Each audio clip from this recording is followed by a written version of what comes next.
Okay. Yo.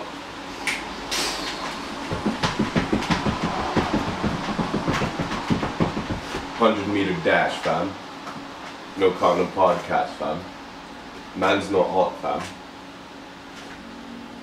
You know hot? Cold? Man stand next to sun and sun would be hot, not man. You put on the sun? Never hot. What would you put on the sun though? If you're standing next to it? I keep my jacket on. Never hot. I keep my jacket on. Right beside the sun, you keep your jacket on. The sun would be hot, not me. Man's not hot. But I'm saying, like, would the sun freeze next to you? No, it'd just be hot. Are you cold as ice? Nope. I'm just not hot. You're just not hot? Nope. Never hot. You lukewarm? Medium temperature. Just comfortable? Just always comfortable, fam. Okay. Shaq's not hot either. Not big Shaq, but real Shaq. You saying real Shaq ain't hot? Not when he ate that Dorito. You're right. He couldn't handle the heat. Man's not hot. If he can't handle a hot Dorito, I don't think he should really be dissing Big Shaq. Like, maybe Big Shaq is a little bigger. Right? He doesn't get hot. He leaves his jacket on. He's at a medium temperature beside the sun, and the sun gets hot. He's got the sauce. I don't know, man. What does Shaq have? A bunch of bricks for free throws? Right? A wax sneaker? Did he ever do a sneaker? Oh yeah, that's why. That's why I don't know about it. Yeah. But Kobe's sneakers are whack too. But you know what? Shaq made a lot of money off his sneaker though. I remember the KFC basketballs with the handprint. Oh yeah, the Shaq handprint? Yeah. Those are classic. I remember those. See, Mans was hot then. Yeah, he was hot then. He's not hot now. You cooled off? And I feel like I've seen Shaq wear, you know, t-shirts and stuff. So is he lukewarm or is he cold as ice? You'd have to ask him. Okay. We can't handle the hot chips. Man's not hot. And, but Close the window. if he was cold as ice, then he might be able to handle those chips. Because then, like, his coolness would bring down the heat from those chips, right? I suppose I get what you're trying to say here. But But let's just face it. man's not hot. Man's not hot. Right? Right. Understood. Understood.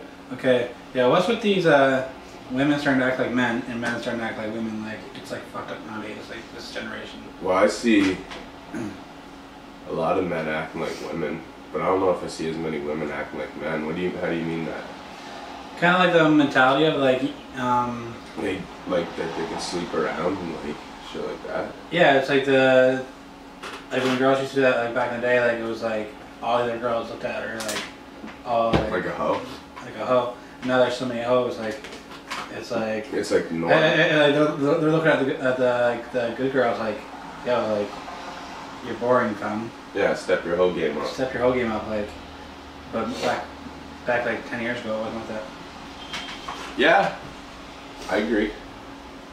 And like I agree. Well, and it's almost like, yeah, like I girls. don't know. I knew a lot of hoes when I was in high school. But yeah, they're. Do you know what it is? There's always been lots of hoes, but like it's just more now.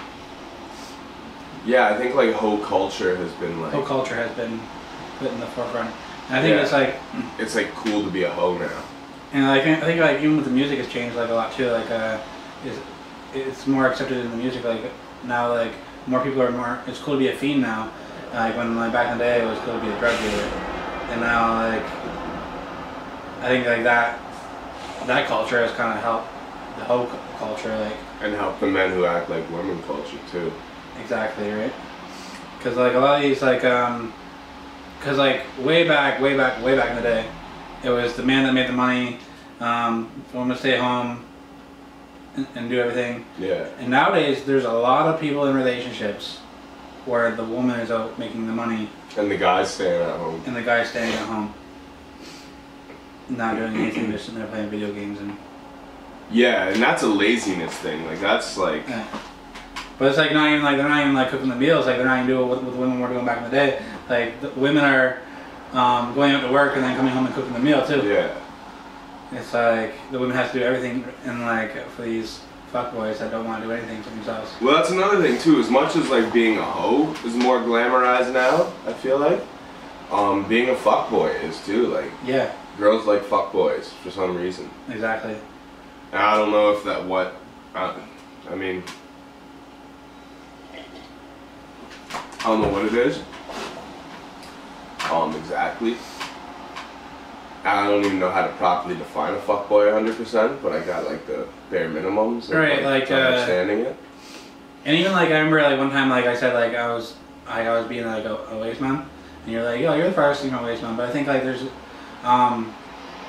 there's things like waste moves. And if you do a certain amount of waste moves, You become a waste man. Waste man, and I think I wasn't a full. I don't think I've ever become a full waste man. But like at certain points in my life, like I kind of like started fucking up and started doing some shit, and I was pulling some waste moves. I'll put some waste moves.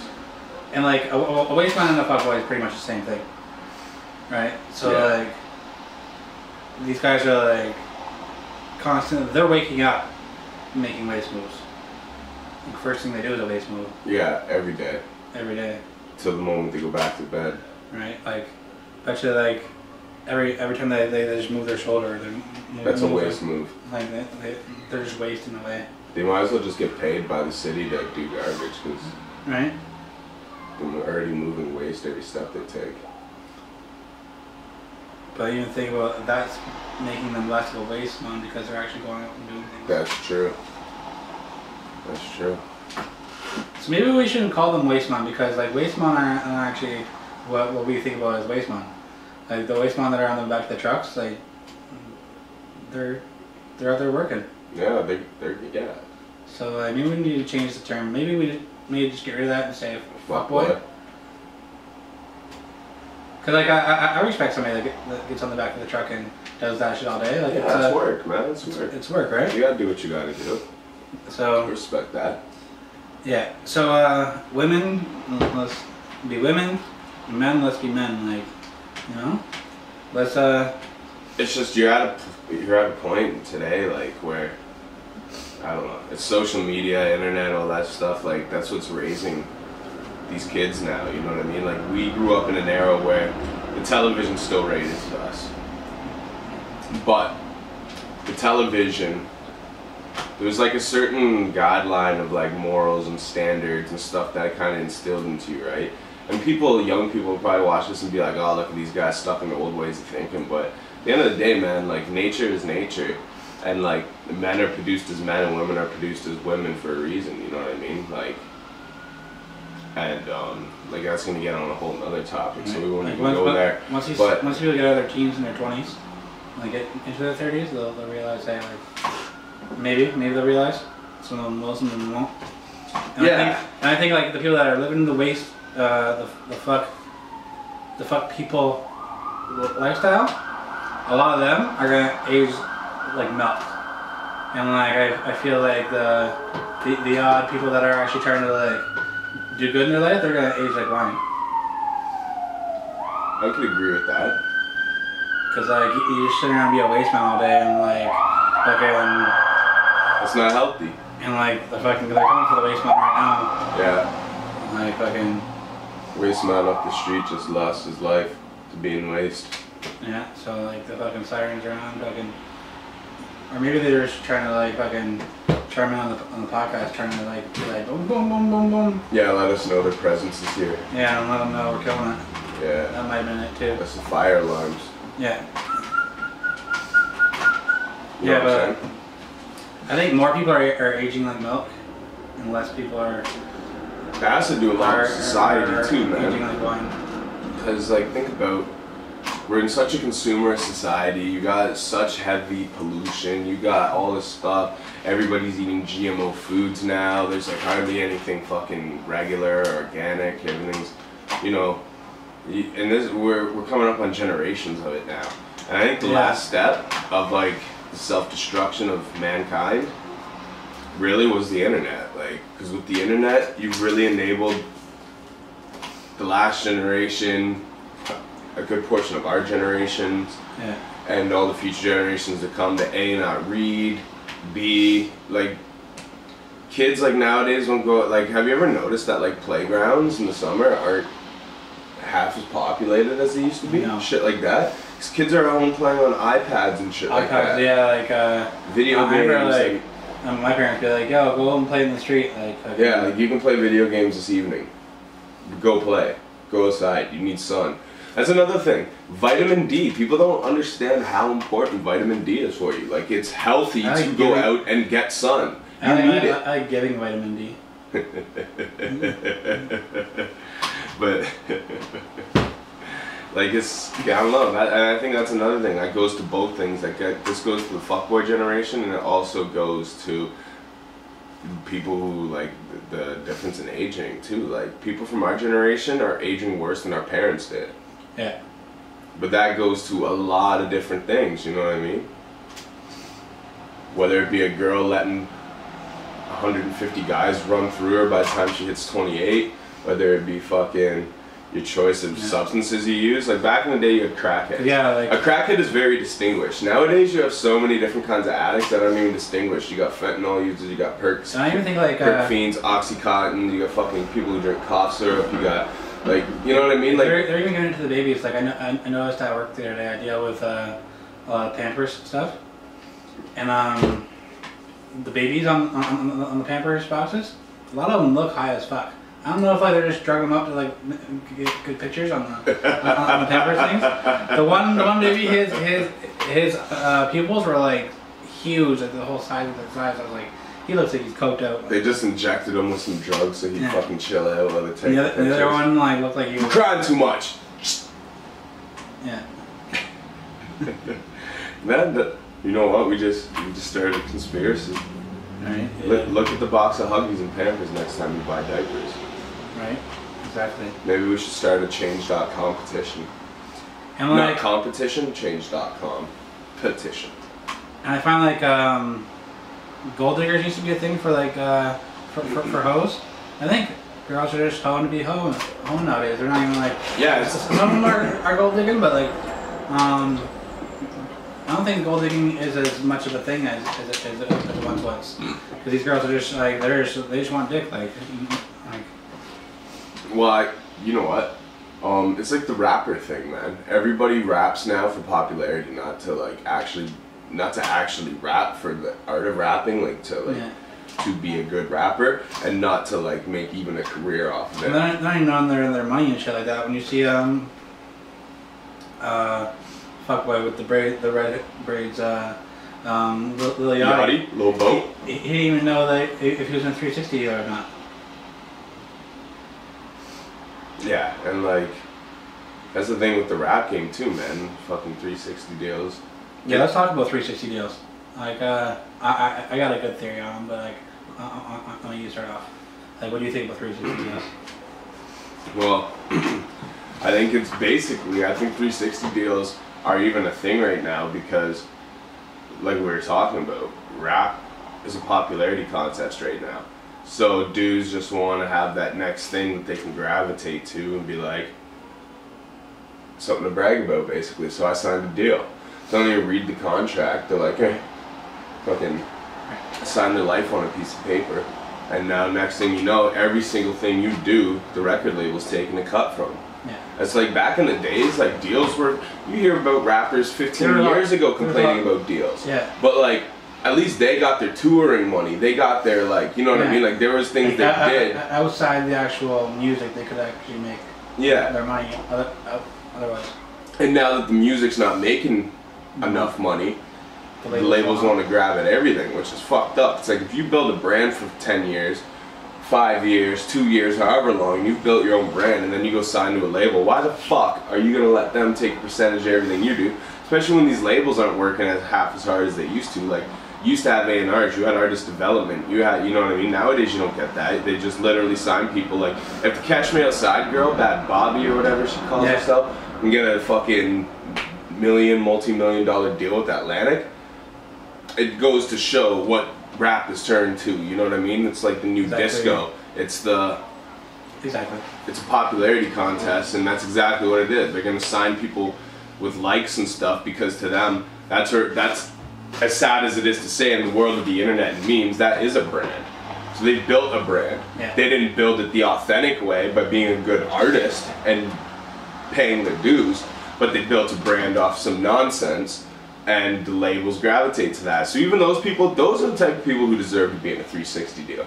But a good artist, you know what I mean, a real pure artist, fuck that, fam. It takes way too long for you to build yourself a brand by being an actual artist.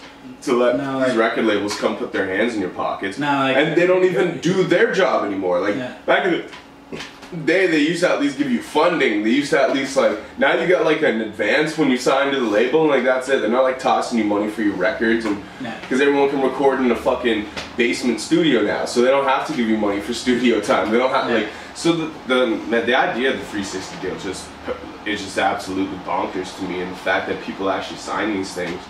But like, here's how I see it. Like, I watched the thing with like Lyric Cones and Kevin Lyles talking about it. Yeah. And now for if your label ain't doing a bunch of things for you, then it's completely a bad deal. But like, what if like, okay, like they're setting up your deals with like other companies, like they're getting you brand endorsements. They're bringing these brand endorsements to you. They're going to try and get you movie deals, and they're working all the sides of like, and they're helping book your shows. They're setting up your tours. If they're doing everything that's involved with the 360 deal, if they're helping on every single aspect, then I kind of get the 360 deal. If a label is truly behind everything that you're trying to build. But a lot of times, like, but if they're not, that's what your agent's for, and that's what your publicist is for, and that's what your fucking well, the amount of people that are involved in artists now, like labels are kind of taking over that whole, like, you don't need all that, because like a label is going to like let's say like you tell them you want to start getting in some movies, they're gonna set you up with auditions. Like back in the day, like labels didn't care about like. No, you need an agent. You need an agent. Nowadays, like a proper label will do that. Will they actually though? Like, will they actually? Depending on the label and depending on if they're good and they're and they want to get the business done. Like I heard like like somebody like Lyric Cones that knows all that kind of like. All the different things around, but then like, let's say like Atlantic, like, I don't know who's over there, but like, if they're signing 360 deals over there, I don't know if those guys are doing the same thing that like kind of like, the Kevin Lyles and like kind of like, I heard like Kevin Lyles say like, he's not only like the record label guy, he's also managing these people, like I heard him talk about back in the Def Jam days, like where like. He wasn't technically a manager of all these guys, but he did management stuff for them. Yeah, I mean, if the label's actually doing that stuff, and you don't have an agent, you don't have a manager, any of that stuff, and the label's actually doing that and doing diligence to their job on that, then I agree. Then I guess they get a cut because that's the cut you'd be giving to your manager, right, for setting that up for you or whatever. Yeah. But if labels aren't doing that, then that's a horrible thing to be through. Being in a 360 deal. Imagine you're in a 360 deal and the only thing the label's doing is like distributing your record. Which nowadays isn't even really a big task because there's not even hard copies, so it's literally you can do that yourself, do like CD Baby or something. Exactly, right? So as long as the label is working for you, I think a 360 deal can work, and like just don't sign a life contract for it, because then like if you sign it for a couple of years and the label works with you and all that stuff like that, after your brand has been built to a certain point, then you can go on your own. Yeah. Like and make your thing because you already have your brand. But to start out, to get that initial. Maybe if you sign with the right label with 360. The thing is, I just don't even. Time. Nowadays, everybody has a label too.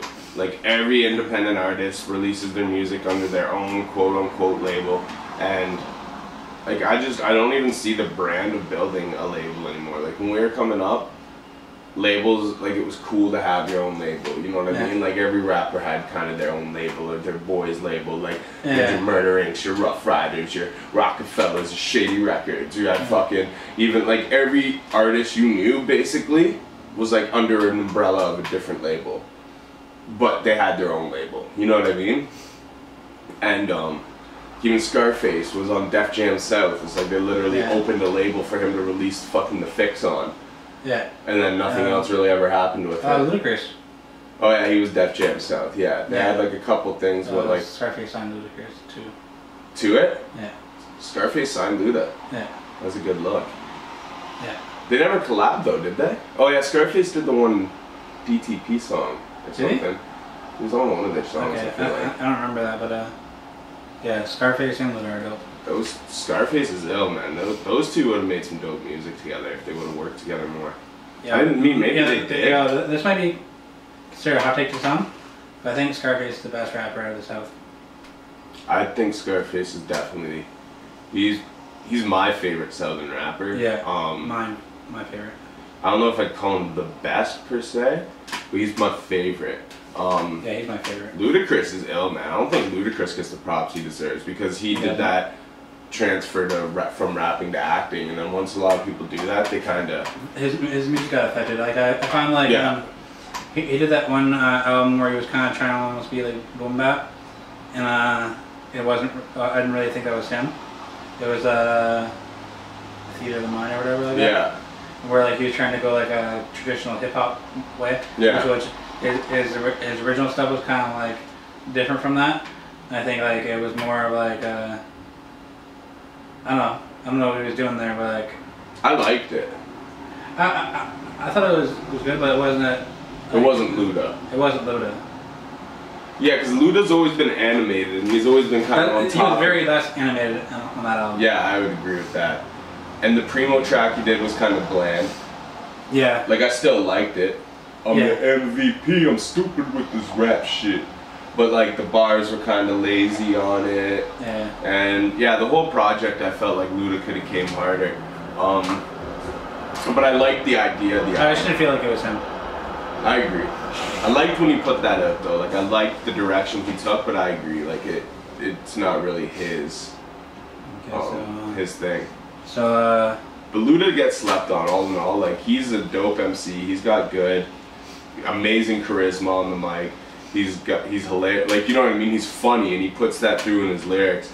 And some of that early Ludacris stuff, man, like he had bars, like hip hop quotables and shit like that. So we're talking about. That's an Eric Sermon beat. Hip hop quotables. Did you know that? No. Yeah. So we're talking about Southern artists, and Andre 3000. Yeah. Recently just said. Big Boy's better than him. And we just said on I think it was episode 4 when Big Boy was I think it was episode 4, and a lot of people give Andre the credit and say like Andre's one of the best out there, but Big Boy doesn't ever get. Big Boy doesn't get his credit, and for Andre to say Big Boy's the better rapper, a lot of people are like, whoa, like, but like I don't think that's like too far-fetched. It's not as far-fetched as like what some people are like. Some people think it's blasphemy for them to say that, but like I think maybe definitely there's songs where Andre 3000 does better. Yeah. But then there's probably some songs where Big Boy does better. Yeah. Andre was just more poetic, you know what I mean? And like when you're good at being poetic, people gravitate towards that. It's like people misconstrued what I was saying about Nas and Nicki Minaj a couple podcasts ago, where I was like giving the impression that Nicki could maybe outbar Nas. And I said that Nas is one of those dudes you go to for poetry. Like you don't really go to him for bars, and that's true. And even like Nas can bar out, like don't get me wrong, but he's not the guy you go to like to just like be blown away like a Big L verse or a fucking what was some of the shit we were playing last night? We were just playing like some Cuban Link stuff. The verse on Nas has on the Cuban Link album, he bars out on that. It's still poetic, I feel like. But I still feel like that's a poetic verse. I love that verse. But like, when I think of bars, I think of like Lloyd Banks in his prime. I think of like, you know what I mean? Like, just consistent bars, like stinger after stinger. Like, like even like, if you want to like Jay-Z Threat, you know what I mean? Like that's a bar out song. Yeah. Like, I don't know, just songs where you got like stingers, you know, and I think back to the Outcast thing. I think Andre doesn't really bar out. Big Boy bars out. Yeah. Big Boy bars out. Andre's poetic. And what he said if we're gonna put somebody from Outcast in the battle, I put Big Boy in. I put Big Boy in a battle situation. I definitely agree with that. I wouldn't disagree with that. No. Yeah. And before we wrap up the Andre stuff, he said he wants to put out at least one more project. Yeah, he said he felt like he would be doing a disservice to his fans if he didn't. Something like that. And like I don't really care if it's a solo Andre. If we get another Outkast project and that's the one we get, I'm happy with that. Yeah, either way, like I think. Either way, I understand where his mindset's at, but I think that like Andre. If we get a solo, that's awesome. But if we get a Outkast, has he ever done a solo album aside from like the speaker box Love Below? No. Yeah, he never did anything solo, did he? No. Because even that Big Boy has a couple now. The Idlewild or whatever soundtrack that was still Outkast. Yeah. Big Boy has a couple solos now. I wonder why Andre never has. Like maybe he doesn't want to, because he's regarded so highly. You know what I mean? And like one thing I think that'll hurt like somebody like Drake in the long run will be his. He puts out too much music. Yeah. It's like the Lil Wayne effect. Like that's what eventually in the end ruined Lil Wayne. He had an amazing And that's probably why run. put Andre so high, because if you look at the stuff that he's put out, it's like what we said yesterday. Less is more sometimes. Yeah. You know what I mean? And that's exactly it. Like some people want to keep their name in the, you know, like Drake's one of the guys who's trying to break records. You know what I mean? That kind of guy. Like the guy, like he wants like a Madonna run. You know what I mean? Like a Michael Jackson run. He wants to be like the new Jay-Z. Basically, is what I've always seen. As Drake is trying to follow the footsteps of. Has always been like a Jay-Z. That's where Andre just wants to be but then like he also remembered as one of the best. Yeah, he wants Drake's kind of like, and he has the pop stuff too. That's kind of like not really the Jay-Z route too. Yeah, but Jay-Z's always had pop records. Like he just didn't sing and do that shit, but he always had some pop records on his shit. And that's why I think 444 was received so well, because it's been a while since Jay-Z just like put something out that didn't have a pop element to some degree. Right. But Jay-Z is good at the pop record too. Like he still keep it Jay-Z when he does a pop record. You know what I mean? Yeah. Except for maybe like In My Lifetime. There's like I Know What Girls Like, and like he's had a couple misses when he's done that shit, but yeah. All in all, yeah, I don't know. It'd be dope if Andre put some more stuff out. So yeah, who do we think is like some of like the best female MCs? Thank you. Oh man, these look good. Oh man. Oh man. So you best female MCs? Yeah. Like I think like Lauryn Hill is definitely. Yeah. What do you think of Lil' Kim?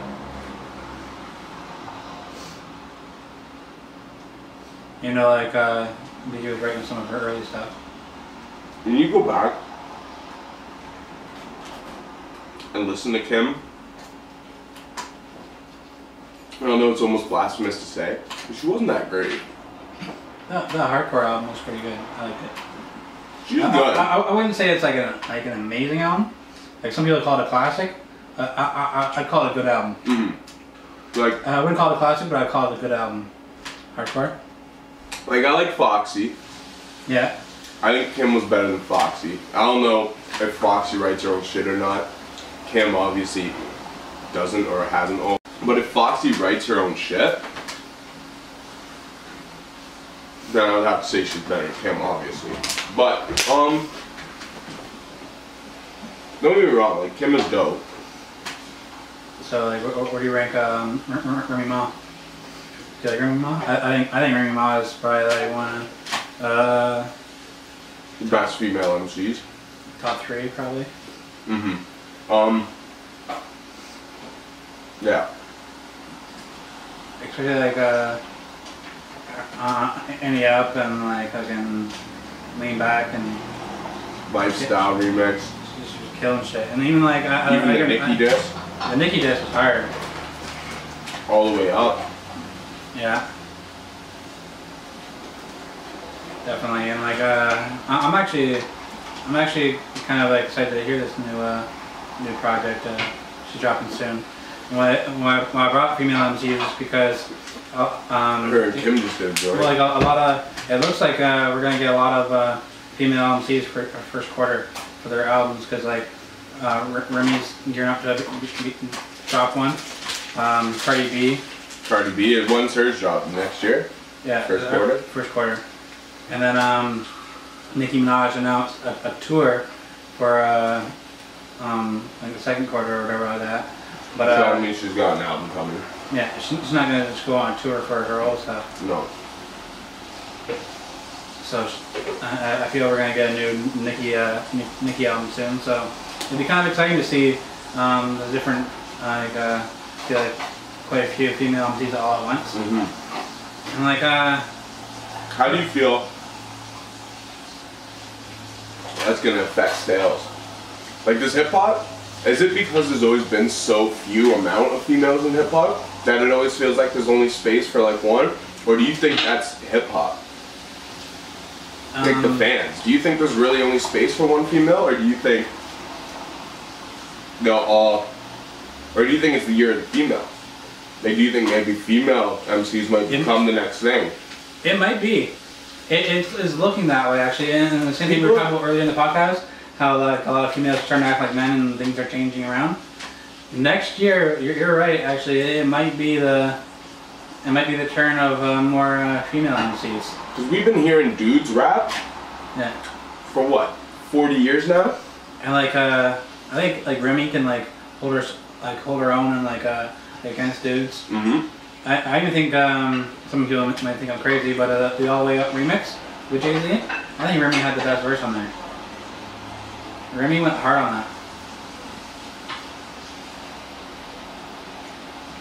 I think Hope had the best verse. But okay.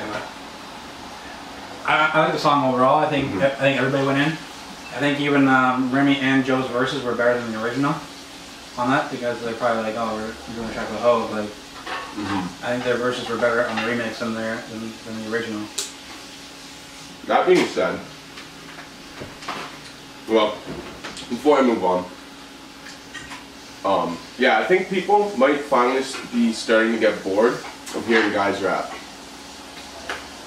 I think it might be the females' turn finally to like.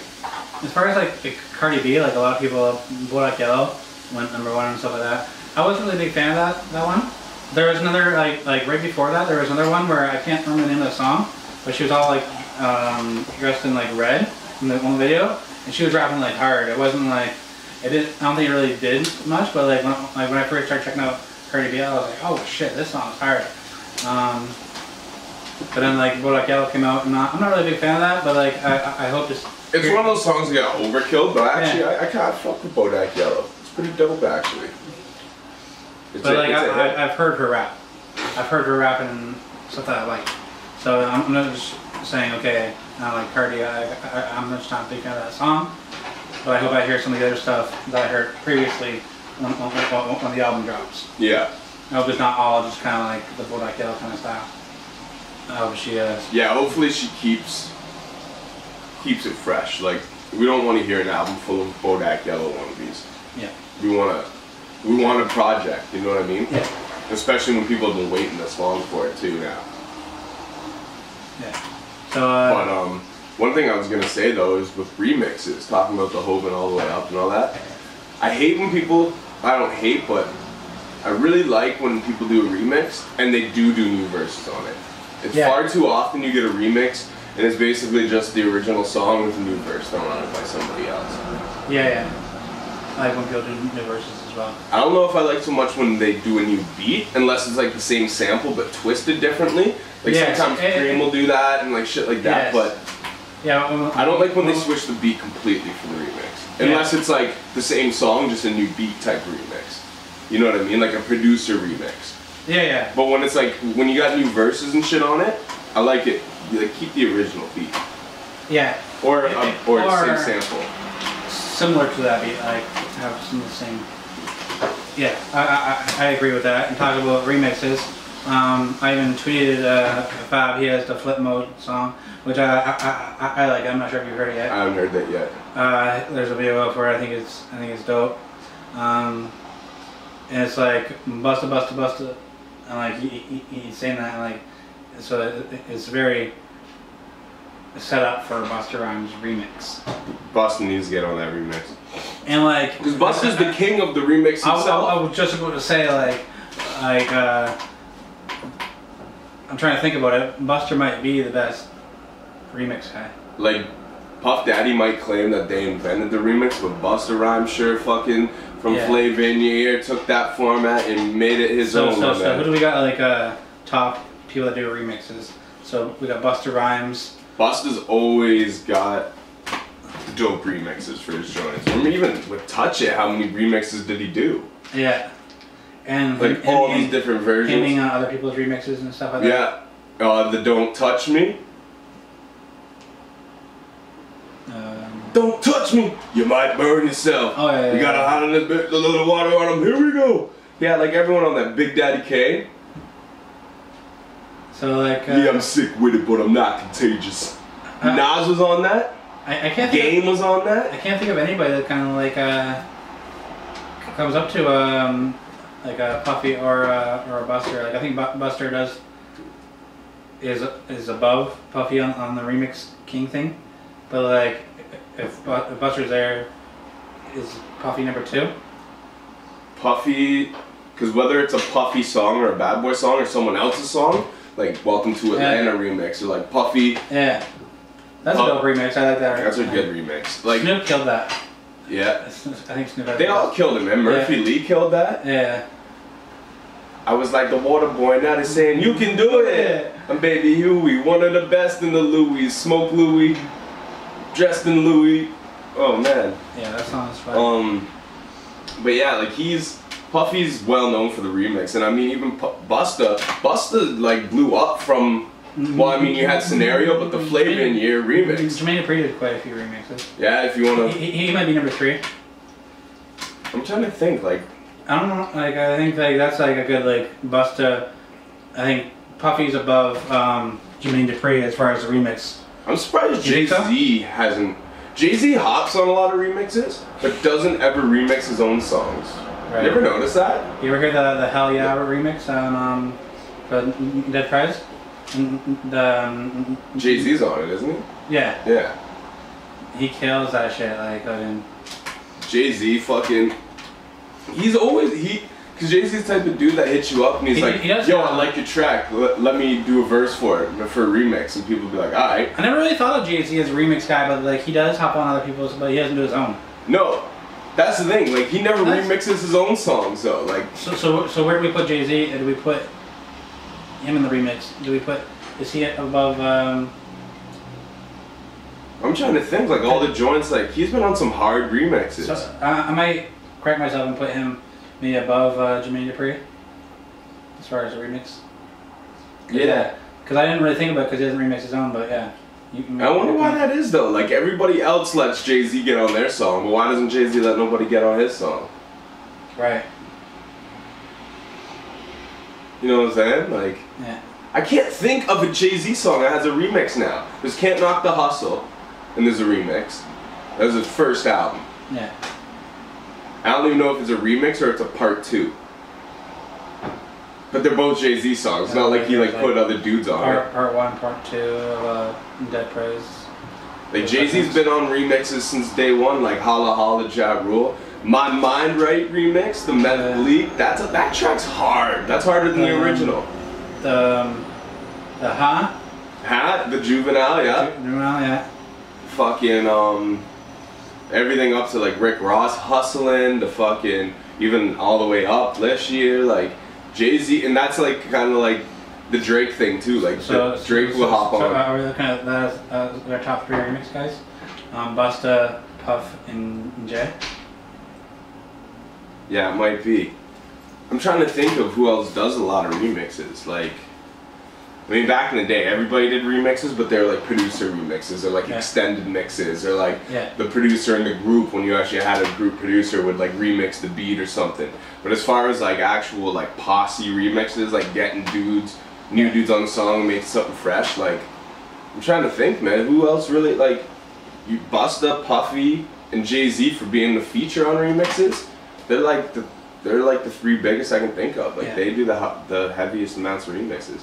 Either way, Fabulous definitely should get Busta. He's like, I almost feel like that song was made in mind for Busta to holler at him and be like, yo Duke, you know you gotta get me on the remix for that. Right? So Fab probably seen my tweet and he was probably like, fuck, this guy's trying to fucking let the cat out of the bag. Like, he knows, I'm like... And either way, speaking of Busta, salute to Busta, he just did a joint with Tory Lanez, Toronto artist. Yeah. Holding it down. I don't know what you thought of the song. I thought it was alright. I feel it was alright. Yeah. It wasn't great. It wasn't bad. No, like I seen people like, this is the worst shit Busta ever did. I'm like, nah man, he's done way whacker songs than this. Yeah. Like he's had some points in his career where he was trying to get that mainstream success and like stay, which this song is one of those songs that kind of trying to stay current, but Busta does a good job at staying current. And plus Busta's been doing the patois thing for years. Yeah. So like it was just kind of a good but it suited Busta, and I love when Busta does his patois shit. Yeah, for sure. I mean like, let it go girlfriend. It wasn't like the dopest song, but I can't lie, like I got it on the computer. I was like, I play it back sometimes. It wasn't great, but it was pretty good. Like I'll jam to it. I'd say it's pretty good. Yeah. That's where I rank that song. Yeah. But salute to Busta for working with Tory Lanez, you know what I mean? I like to see I like to see people fuck with Tory, man. I've been championing Tory for like a good probably 3 years now. Nice. So let's get into Everyday Struggle versus the Joe Budden podcast. Which one do we think is better? Man, I started with the Joe Budden podcast, as I'm sure you did. No, actually, I was late on it, and like I kind of got into it like after Everyday Struggle. Yeah. Nah, I was doing the Budden podcast. I'm pretty sure I've been peeping Budden's podcast since before they even had video for it. I think in the very beginning it was just audio, like ours, if I remember correctly.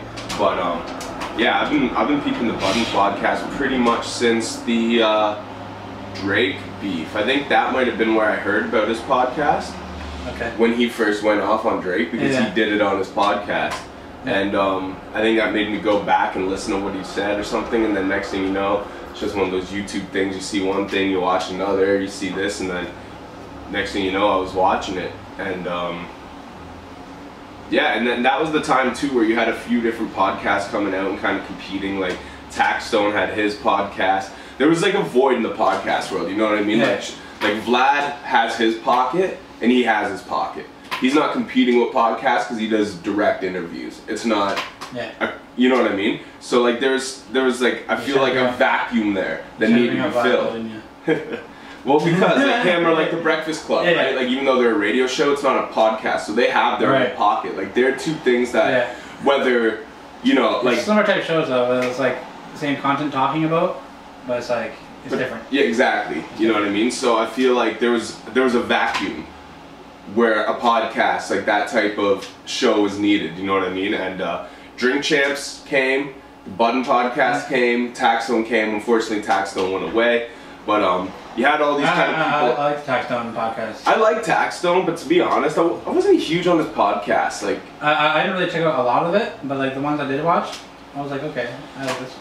Like they would just.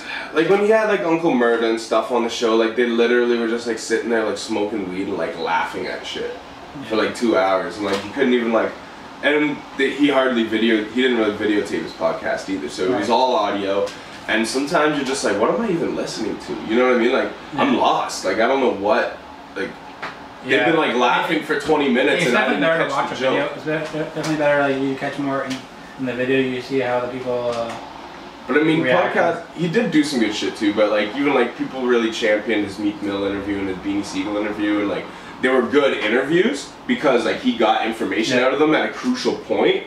You know what I mean? Like, Beans, and like, at the time he did the interview and what he talked about, and same with Meek, the time he got the interview, he was like the only one to interview Meek since like the whole Drake thing. Yeah. So he did good interviews, but I feel like the interviews themselves weren't conducted the greatest. Because it's like two street dudes just like talking shit, you know what I mean? And shooting the shit. It's not like so much, like he's kind of like Nori, you know what I mean? Like Nori gets great content out of people, but Nori's not a very good interviewer. I see what you're talking about there, yeah. You know what I'm saying? Like, Drink Champs are just great because they sit there and get drunk and everybody wants to prove their streetness to Nori. So like, people go not like interviewers like stories. They're not interviewers like Andrew Martinez or Sway or... No, or even like a Vlad or like a fucking, you know. I don't even know if Charlamagne's the best interviewer. He's good at trolling people while the other two interview. I think he's a good one. I think he's a good interviewer. I rank him high on interviewing. But like, when you think about it, like, no, he does have good questions. I like Ebro too. Yeah, a lot of people hate on Ebro, but I like Ebro. He's pretty good. I think Ebro's dope. Actually, like, as far as... I don't know how I feel about Flex. Flex, yeah. His interviewing, I don't really like it. He talks too much and and like just barks in there too much. So yeah, let's get back on to so you're saying, do you like Everyday Struggle better than the Joe Budden podcast? Yeah. See, I'm the opposite. I like the Joe Budden podcast better than Everyday Struggle. I find, like, topic-wise, they do better topics on the podcast. That I would agree with.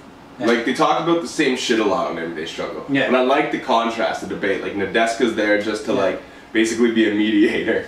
And then, but as far as, like, academics and Budden always are bumping heads. And it's always devil's advocate. As to where, like, Joe Budden podcasts, a lot of times they'll just be, like, clowning on Maul or Rory. Or fucking... That's the shit that I really like. I like that too. Like, sometimes, like, in some of the podcasts, like, I'll like... but they agree too much. I'll like Maul or Rory better than Budden sometimes. Yeah. Like, sometimes, like, sometimes Maul, like, he doesn't talk too much in the podcast. Like, he kind of stays quiet for some parts. But when he does jump in, he's funny. He says some funny shit, yeah. And like Rory, like his quick wittiness, with just like the one-liners. Yeah. His one-liners, and I think Rory and Maul are better than Nadeska and DJ Academics as far as like to have on a show. Like, I can agree with that. Like, I love the Budden podcast, but I just mean, like, all in all, I mean, I have how much time a week to watch it, so it's hard to watch both. Like, every episode of Everyday Struggle every day, and then Budden's podcast when it comes out. And actually have free time to do shit. I haven't been watching the Everyday Struggle as much lately. Like, I'll watch maybe once a week or whatever like that. Yeah. But then when the Budden podcast only comes out once a week. Yeah. So I usually watch that whole thing. See, I like the Everyday Struggle just because it's always contrast. Like, sometimes, you know, like, you'll be watching the Budden podcast and they all have like similar views on shit. So it's not like, I like when you get that devil's advocate. But even when they do, yeah, they even say that. Okay, like, I'm gonna play devil's advocate. I'm gonna play devil's advocate and just play the other side of the fence and get a. Do you know what else is pretty good too? Brilliant Idiots is pretty good. See, like, they don't do a lot of video. Like, Charlamagne and Schultz, yeah, they do. The ones I've popped up on, looked up, I've seen some videos. They split up their, they didn't used to, but now, like, they split up their full podcast and do, like, little video clips, yeah. Okay, like, I'm gonna have to check that out, though, because, like, I always thought it was just the audio for a long time. I've seen a couple. I've seen, Academics on there. Lalisha.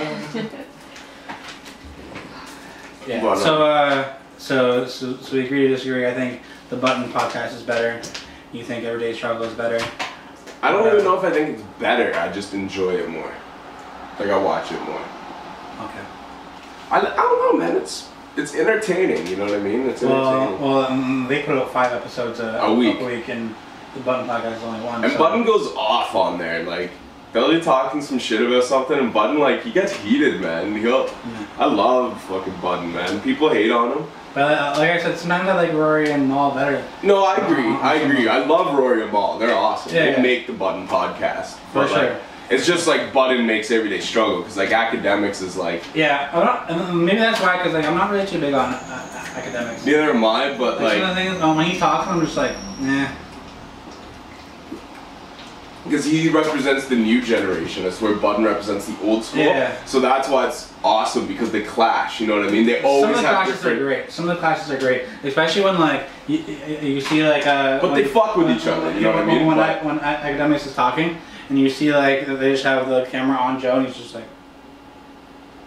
It's so funny, man! It's so serious. That kind of shit on Everyday Struggle is pretty fire. See, that's why I love the show, because a lot of times it will have the split screen. It's like they're constantly versing each other. Yeah. You know what I mean? Like constantly. Like even when one dude's talking, it'll have the split screen, and you'll see a guy on the other half of the screen. Yeah. And like, it's hilarious. Yeah. Man. As far as that goes, like that's pretty dope. Like I think it's more entertaining, just all around. I like both shows. I do like both. But yeah. I think they have better conversations on Button podcast. Yeah. And more funny conversations, but there's just the way that Everyday Struggle's set up. I think it's the better show. Like how they start clowning each other. Like they named the one episode Frockafella. Oh yeah. and I love the drops too, like the where's Ja? Homie Court. Or the fucking Love and Hip Hop. What will who's the person? Mancini or... Oh yeah. This was done in Love and Hip Hop history. Yeah, and then there's like the one like, what will... Oh man, I can't remember. It's just like, the drops they pick are fucking hilarious sometimes though. And they were using the one, Trey can give me 20 minutes of hits. Yeah. So, I don't know, I like both shows a lot though. And that being said, just watch out. I'm going to cut some stuff out of this. And you can probably cut some stuff out of this too. And like, we can clown each other if we catch each other on Did you see the Charlemagne? Oh, donkey of the day for Envy? That was funny. The dildo? Yeah, that was funny. And the shit is, after that whole conversation, they didn't really get to the bottom of the whole dildo thing, like why he was accused of that to begin with. Like he's just like, I wouldn't believe my man that I'm with every day something, and then they like pull up the clips of Envy and they don't really talk about why he was accused of that to begin with. But then like, and then Ye pulls up the Charlemagne clips. Oh man! And he gets so upset by the end of it. He's like, "Why are you doing this? Why? Like, why? What the? This isn't my donkey of the day. This is Envy's donkey of the day." It was so funny. Yeah. It was just funny too, because Charlemagne, you would think it'd be a person that would like could just take it in awesome humor, right? Like because like I dished it out, whatever, I deserve it. But he was actually like, the fuck? He was like, yo, like it's like he had this like whole masterminded thing like planned out, and he was so pumped, and then Ye just like behind his back was like, yo, get the Charlemagne clips. We're gonna troll him at the end of this. He just had no idea. He's like, what the fuck? That shit was hilarious. So yeah, what do we think about this Snoop Dogg cover? Make America Crip Again? Yeah. It's like the Ice Cube cover. Yeah. But basically just with Trump laying there instead. I even seen Snoop tweeted, he was like, this motherfucker. I'm not sure if it was Trump's people that did it, but there was a picture of like the same picture, but with Trump standing there, and the toe tags had Snoop. I seen it. Damn. That's what Snoop tweeted. He was like, this motherfucker. And then like he had that picture, and I was like, that's crazy too. Like. It honestly wouldn't surprise me, because Trump is such a like. He's a troll. He's a troll and he's an imbecile. Like. Yeah. He does not conduct himself. As a president, like. As any sort of a world leader, like he conducts himself like an idiot. He might be like one of the second best trolls though. 50's the top troll. Did you see his the Wendy Williams thing? Yeah. And then clowning Tyrese now. Oh, I didn't even see that yet. Yeah, like 50 just trolls everybody, man. Everyone. And you ever notice too when someone interviews somebody and they talk about 50, he always responds too. He always responds. Like he has no petty level. Like I'm pretty sure like Irv Gotti said some shit in the one interview he did with like Breakfast Club or something like recently. Yeah. And then like 50 within like a day or two responded. Yeah. Like he does not. But then Irv Gotti on Everyday Struggle, and he was like, he's like, yo, 50 said he was gonna slap me 20 years ago, like, and he still hasn't done it, so like I don't believe him. that beef, you know, it comes from something real. Like it's still funny to this day. Like I think like just because like it's just funny that no one's let go of that beef. Like that's one of those beefs that I honestly feel that's gonna stay forever. That will never get resolved. I even seen recently. I watched I just found out like Heather B does interviews. Yeah. And she had 50 on it, and she was trying to be like, so do you think you'll ever like patch it up with Irv and Ja? So he said like, no.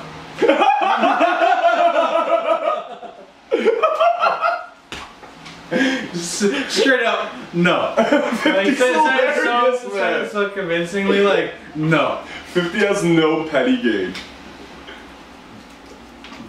Yeah. He's so funny, man. 50's awesome, man. I wish hip hop needs more 50 cents. When he was on Drink Champs and Nori was trying to get him on that petty song. Yeah. I wish he would have done it, like Nori and 50 talking about being petty, like. Because 50 doesn't want to admit he's petty. He justifies his pettiness, which makes him actually more petty. Yeah. Like Nori would just straight up be like, I'm petty. But like 50's like, nah, you see, like I had to do this because like he always tries to explain and justify his pettiness, which actually makes him more petty. Exactly. So, oh man, that would have been hilarious. And then when he's trying to like when he accidentally admitted to eating booty, and then he like asked everybody in the room, was it? It was eating booty, right? Oh no, or was it a finger in his ass or some shit? One of the best things, no, like it was. One of the best things when and then he tries to get all the girls in the room. Vivica A. Fox said something about 50 being gay on an interview. Yeah. And then 50 responding, he's like, "What? She thinks I'm gay because I let her lick my ass." Yeah. She thinks I'm gay because I let her lick my ass. Like I was like, "Holy fuck, 50's being 50." Like. And that's what he was trying to say, wasn't he? Wasn't he talking about letting a girl lick your ass or something? Yeah. And then he like, oh, and he's like, I can't remember anyway. I think he was talking about licking his girl's ass. He's like, you know, sometimes you might be drunk and like you accidentally like, you know, your man never accidentally done that, and all the girls are just like, nope. Like at the podcast, he's like, and you got like so cheesed by the end of it. He's like, man, I know that y'all lying. You're lying. Oh, 50's hilarious, man. But back to this Snoop cover. I like the cover. Yeah, I think it's a bold move. But even you notice how like we were talking about. I even think it's like if you look at covers in hip hop, I think like the ones you remember. I think the Ice Cube one is the one like to remember. Like, if you look at different covers in hip hop. Yeah. That's definitely like one that stands out to. Definitely. That like when you see the covers, it's definitely a stand-up cover. I would agree with that. So I think it was dope. You kind of brought that back, and like in the time with him, the climax of saying the stuff about Trump, and kind of like it kind of fits, right? Yeah, definitely. Definitely fits that. And to go back what we were saying the other week on the podcast too about his level of celebrity. You know what I mean? Like Eminem does that freestyle. Yeah. Viral. Snoop does that cover. Not as viral. Yeah. And that's a bold cover. Yeah. Like that's a bold statement. Like that's saying more than what Eminem said in his whole freestyle. Yeah. You're like you have Trump dead on your album cover. You know what I mean? Yeah. And it's not like Snoop's like some young boy who's immature. Like Snoop is a grown ass man who's been acquitted of a murder charge. Yeah. And like make America crip again. Even without the cover, just the title. It's kind of crazy, like. Yeah. And like we talked about on the other podcast when he said, you know, this goes out to the kids and R&B singers.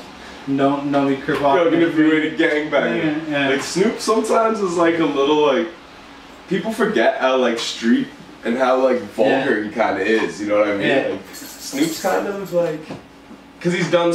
I've been too. Yeah, what I like about like main thing I like about Snoop, and we are coming up close to the end of the podcast, but one thing I like about Snoop, he's always like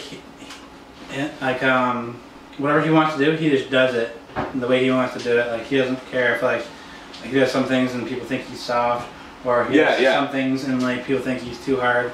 Like he just does what he wants to do. He'll do records like Beautiful, and then he'll do records like Drop It Like It's Hot, and then he'll do records like fucking Bato. And like I think as far as like ladies tracks in hip hop, I think Beautiful is probably like one of the top like songs dedicated to like ladies. And, like, you think? I'm not a fan of Beautiful, to be honest. I never liked that record. Even like sometimes when I'm out and like I see a girl, that the song just pops in my head. I thought in the prime of early G-Unit, they did the best girl records. 50, what was the one with 21 Questions, Lloyd Banks, Smile, Young Buck never did one, I don't think. Well, he did Shorty Wanna Ride With Me. What was the one had Joe on Joe the Singer? I Just Wanna Love You? Or I Just Wanna Fuck You? I think it was that one. I Wanna Get to Know You. Yeah, that one. Yeah. I love that song. That song is. And see, and that wasn't one of my favorites. That's one of my favorites. I feel like that's where they started to like that one was dope, but after that is when the lady records kind of started to not be so dope from them. But their first, like everybody's first run on lady records there, like Banks is on the G-Unit album, 50s 21. But like a reason why The Game, Smile, like that round of like. A reason why I wasn't really too big on 50 at one point is because like I was around like a lot of people like that weren't really into hip hop before a certain point. Look at Ja Rule as like completely whack, and like I'm a fan of Ja Rule. Yeah, I'm a fan of Ja Rule too. And I think people shit way too hard on Ja Rule. And like 50 like almost followed the same career pattern as Ja Rule, kind of like. They called him corny his whole career.